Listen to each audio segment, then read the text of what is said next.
ဒါလည်းဒါတော့သူကအေးဆက်နေတယ်ဒါတော့ပတ်နေတာမှာအဲဟောဆရာကြီးဖြစ်ပါတယ်နော်အဲဟောဆရာကြီးဒီမှာသူနေတော့ပေါက်ဘယ်နှပေါက်ရှိလဲပေါက်ကြီးလားသေးလားသူထိုးလေထိုးဆက်ထည့်ပြီးစမ်းတော့မယ်ပူကွမ်းတော့အေးကွမ်းတော့တော်တော်ဆိုးနေပါပြီရှင်နေကတော့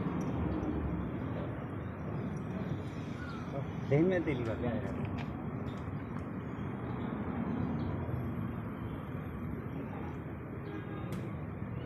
နေတော့တော်တော်ဆိုးနေပါပြီအဲ့ဆုပ်တယ်လေးပါမပါဘူးဒီပါလေပါလေဆုပ်နေတယ်ဒီ